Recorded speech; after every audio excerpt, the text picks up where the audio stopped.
নাজিরহাট ২ নম্বর গ্রাম পঞ্চায়েতের ৭-এর ২৯ নম্বর বুথে তৃণমূল ছেড়ে বিজেপিতে যোগদান ২০টি পরিবারের। বৃহস্পতিবার বিকেল ৫টা নাগাদ সংশ্লিষ্ট ওই বুথের ২০টি তৃণমূল পরিবারের ৪৫ জন সদস্য বিজেপিতে যোগদান করেন বলে দাবি করলেও দিনহাটা ৬ নম্বর মণ্ডল বিজেপির সভাপতি তরণীকান্ত বর্মন। তিনি বলেন, এদিন তৃণমূল ছেড়ে বিজেপিতে যোগদান করা সকল সদস্যই আগামী দিনে বিজেপির সাংগঠনিক বিভিন্ন কাজে কাজ করবেন।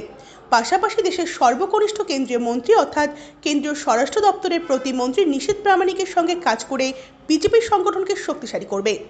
যদিও এই যোগদান নিয়ে তৃণমূলের তরফে কোনো প্রতিক্রিয়া পাওয়া যায়নি। দিনহাটা ৬ নং মণ্ডলের ৭-এর ২৯ নম্বর পার্টে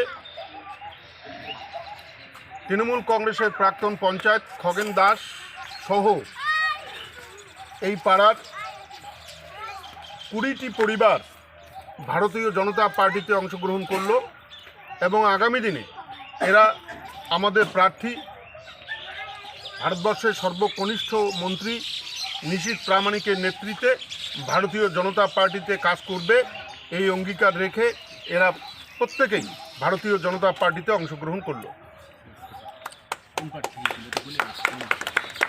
আজকে তৃণমূল বাদ দিয়ে ওই ভারতীয় জনতা পার্টিতে আমি জয়েন করলাম 10-15 ঘর নতুন।